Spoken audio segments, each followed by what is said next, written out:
قال أبو حازم قالوا كل عمل تكره الموت من بس مكنيات موتن የምትጠላበት ስራ ካለ ተወው ثم لا يضرك متى መቼም ብትሞት እንዳይጎዳ لو تعلم بأحوال أهل القبور የቀብር ሰዎችን ሁኔታ ብታውቅ ኖሮ كم من الموتى في قبورهم ስንት ሙታኖች ናቸው ቀብራቸው ውስጥ የሚቆጩት وكم منهم من يسأل الرجعة فلا يقدرون ስንቶቻቸው መመለስ ጠይቃሉ ግን አይችሉም أما قال الله አላለምን حيل بينهم وبين ما يشتهون ግቦች ተደረገ በእነሱና በሚፈልጉት መካከል ما قيمة الحياة የህይወት ዋጋ ምንድነው ما قيمة الحياة የህይወት ዋጋ ምንድነው إذا لم تكن في طاعة الله አላህን በመታዘዝ ላይ ካልሆነ والاستعداد እሱን للقاء ለማግኘት በመዘጋጀት ላይ ካልሆነ أما قال رسول الله صلى الله عليه የአላህ وسلم መልእክተኛ ሰለላሁ ዐለይሂ ወሰለም አላሉምን خيركم من طال ከናንተ عمره በላጩ እድሜው ረዘመና وحسن ስራው عمله ያማረ ነው وشركم من طال عمره وساء ከናንተ عمله መጥፎ እድሜው ረዘመና ስራው የከፋ ነው إن النفس ትንፋሽ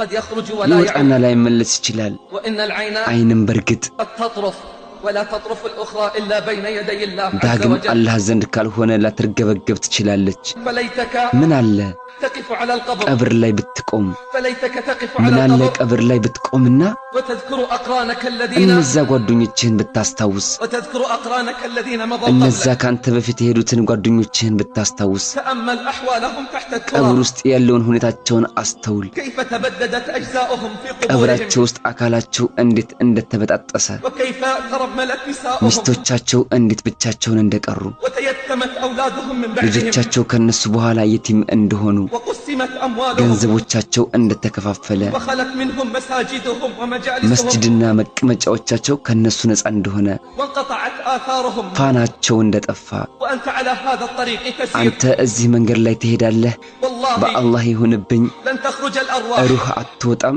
والله لن تخرج الأرواح من الدنيا በአላህ ይሁንብኝ ሩህ አትወጣም ከዱንያ حتى تسمع إحدى البشرين ከሁለት ብስራቶች አንዱን ሳትሰማ إما أبشر يا عدو الله بالنار ወይ አብሽር በሳት አንተ ያላህ ጠላት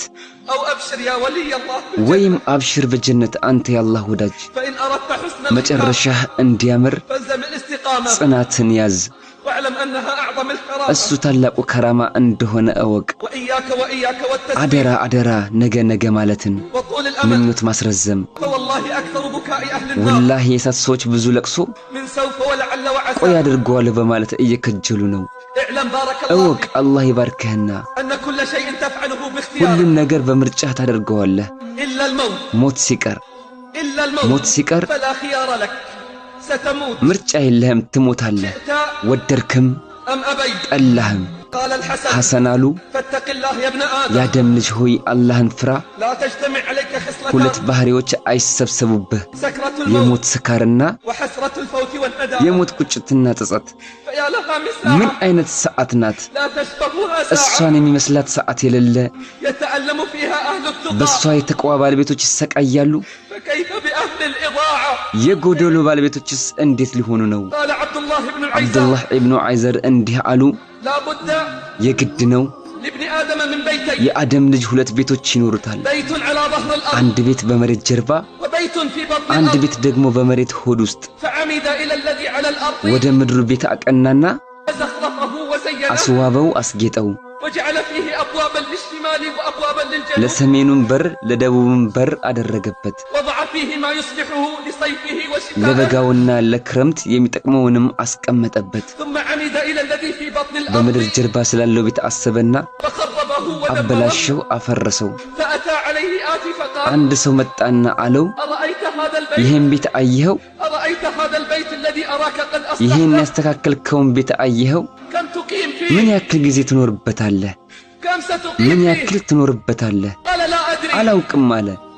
قال فهذا الذي خربته አለ ይሄንን ሲያበላሽኸውን كم تقيم ምን فيه ያክል ትቆይበታለህ قال هنا እዚህ مقام አይደል እንደ መኖሪያዬ አለ فقال تقر بهذا ይሄን ታምናለህ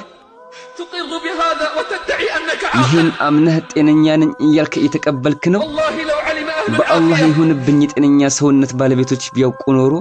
ما تضمنته القبور من الأجساد البالية የያዙትን ይለፉ ይታገሉ ነበር لو كان بالقلوب حياة ልብ ውስጥ ህይወት ቢኖር ኖሮ ولكن أسمعت لو ناديت ህይወት حيا ያለውን ብትጣራ ይሰማህ ነበር ولكن لا حياة لمن تنادي አንተ የምትጣራው ግን ህይወት የሌለውን ነው أفق من سكرتك ከስካርህ ንቃ